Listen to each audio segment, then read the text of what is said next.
கோயம்பேடு அவருடைய நினைவிடத்துக்கு போகும்போது இப்போ யாராவது அங்க அன்னதானம் பண்ணிட்டு இருப்பாங்க. அந்த அளவுக்கு அவருடைய கொள்கையை எல்லாரும் நம்ம ஃபாலோ பண்றோம்னு சொல்லலாம். இப்பொழுது தேசிய தென்னிந்திய நதிகள் இணைப்பு விவசாயிகள் சங்கத்தினர் கேப்டன் அவர்களுக்கு மலர் தூவி அஞ்சலி செலுத்துவார்கள். நமது தென்னிந்திய நடிகர் சங்க பொருளாளர் திரு கார்த்தி அவர்கள் இப்பொழுது பேசுவார். கேப்டன் அவர்களை சந்திக்க தான் சந்தர்ப்பம் கிடைச்சிது. அவர் கூட பணியாற்ற சந்தர்ப்பம் கிடைச்சதில்ல. ஆனால் இங்கே ஒவ்வொருத்தரும் அவர் கூட பழகினவங்க, அவங்க கூட பணியாற்றினவங்க, அவ்வளோ பேர் அவர் வளர்த்து விட்டுருக்காரு. அவருடைய குணாதிசயங்களை அவங்க ஒவ்வொருத்தராக சொல்ல சொல்ல சொல்ல மலைப்பாக இருக்குது.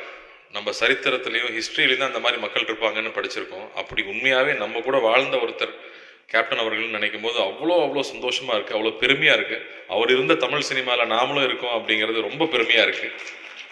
இங்கே நடிகர்கள் எப்படி நடந்துக்கணும், எப்படி அன்பாக இருக்கணும் அப்படின்னு அவர் வாழ்ந்து காமிச்சது இப்போ இனிமே நாங்கள் வாழ்கிற வாழ்க்கைக்கு ஒரு மிகப்பெரிய முன்னுதாரணமாக நான் எடுத்துக்கிறேன்.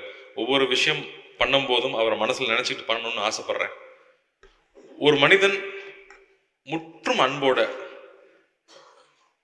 எந்த ஒரு பாகுபாடு பார்க்காம பணத்து மேலே பெரிய ஆசை இல்லாமல் நல்லவனாகவே இருந்தால் இந்த சமுதாயம் மதிக்குமா அப்படின்னா இந்த சமுதாயம் மதிக்காதுன்னு தான் நம்ம கேள்விப்பட்டிருக்கோம். ஆனால் அப்படி ஒருத்தர் இருந்தால் மக்கள் எப்படி கொண்டாடுவாங்கன்னு அவர் வாழ்ந்து காமிச்சிட்டு போயிட்டார் நமக்கு. அதுதான் மிகப்பெரிய உதாரணம். மறுபடியும் மனிதன் மேலையும் சமுதாயத்து மேலையும் நம்பிக்கை வர்றது அதில் தான். அவரை இப்படி மக்கள் கொண்டாடி நமக்கு இப்படி வாழ்ந்தால் இப்படி மரியாதை கிடைக்கும்னு நமக்கு எடுத்து காமிச்சிட்டு போயிருக்காரு. கேப்டன் அவர்கள் நிர்வாகத்தன்மையை பற்றி நிறைய பேர் பேசி கேள்விப்பட்டுட்டே இருக்கோம். எங்களுக்கெல்லாம் ரொம்ப அனுபவம் இல்லாமல் புதுசாக அதுக்குள்ளே ஒவ்வொரு தான் கற்றுக்குறோம்.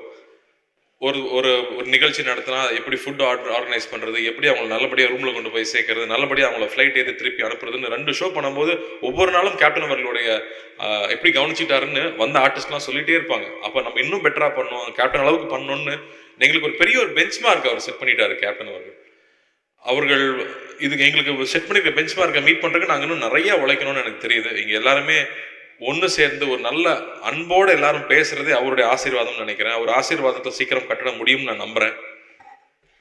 கேப்டன் அவர்கள்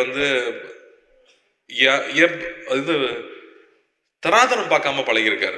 இங்க இருக்கிற சின்ன ஆட்கள்ல இருந்து பெரியவங்க வரைக்கும் அவரை பத்தி நல்லதை மட்டுமே சொல்றாங்க. ஒரு ரூம்ல உட்கார்ந்து இருந்தாங்கன்னா அங்க அவரும் தரையில உட்காந்துருப்பாரு, கூட டைரக்டர் ப்ரொடியூசர் உட்காந்துருப்பாரு, அசிஸ்டன்ஸ் உட்காந்துருப்பாங்க. எல்லாரும் ஒரே தளத்துல உட்கார வச்சு பாக்குறது என்னால நான் நினைச்சு கூட பார்க்க முடியல. அப்படி ஒருத்தர் எழுந்திருக்க முடியுமாங்கிறது அது ஒரு பெரிய உதாரணமா நான் எடுத்துக்கிறேன். அவர் வாழ்ந்த வாழ்க்கையை இருந்து பார்க்கும்போது ஒரு தடவை ஈவெண்ட் முடிச்சுட்டு ட்ரெயின்ல திரும்பி வந்துட்டு இருந்திருக்காங்க மதுரையில இருந்து. வந்ததுக்கு அப்புறம் தான் தெரிஞ்சிருக்கு யாருமே சாப்பிடலன்னு. ட்ரெயினை நிப்பாட்டுன்னு சொல்லி நிப்பாட்டி 1/2 hourல எல்லாருக்கும் பரோட்டால இருந்து பிரியாணி வந்திருக்கு. எப்படி அவர் அந்த 1/2 hourல ஆர்கனைஸ் பண்ணியிருப்பாருன்னு இப்போ நான் யோசிச்சு பாக்குறேன். ட்ரெயின்ல இருக்கிற அத்தனை பேருக்கு எப்படி இந்த சாப்பாடு எங்க இருந்து வரும்? ரசிகர் மன்றத்திட்ட சொன்னாரா, எங்க சொன்னாரு, எந்த கடையில சாப்பாடு வாங்கிட்டு வந்தாங்க? அவ்வளவு ஆச்சரியமா இருக்கு எப்படி அதை அவர் பண்ணாருன்னு. அப்போ அதுக்கு எவ்வளவு முக்கியத்துவம் கொடுத்திருக்காரு. அவர் ஒரு தடவை காயப்பட்டிருக்காரு. அந்த மாதிரி யாருமே காயப்படக்கூடாதுன்னு நினைக்கிறது எவ்வளவு பெரிய மனசு. கேப்டன் அவர்களுடைய நினைவை இங்க நம்ம எல்லாரும் சேர்ந்து அவரை கொண்டாடிக்கிட்டு இருக்கோம் அப்படிங்கிறது எங்களுக்கு ஒரு பெரிய பாக்கியமா நான் நினைக்கிறேன். நடிகர் சங்கத்துல அவர் இறக்கும்போது நாங்கள் நிர்வாகிகள் ஊர்ல இல்லாம போனது மிகப்பெரிய வருத்தம். இந்த மாதிரி ஒரு நிகழ்ச்சி நடத்தும் போது அதை கொஞ்சமாவது நாங்க எங்களுடைய வருத்தத்தை ஆத்திக்கணும்னு நான் நினைச்சுக்கிறேன். அவங்களுடைய குடும்பத்தார் வந்திருக்கிறாங்க, தம்பிகள் 2 பேர் வந்திருக்காங்க. எல்லாரும் சொன்னாங்க இல்லையா, அப்பா பண்ண ஆசீர்வாதம் உங்களை எங்கேயோ கொண்டு போய் வைக்கணும். அந்த மாதிரி நீங்க 2 பேரும் ஒரு மிகப்பெரிய இடத்துல சீக்கிரம் வரணும். மக்களுடைய ஆசீர்வாதம் உங்க எல்லாருக்கும் 2 பேருக்குமே இருக்கு.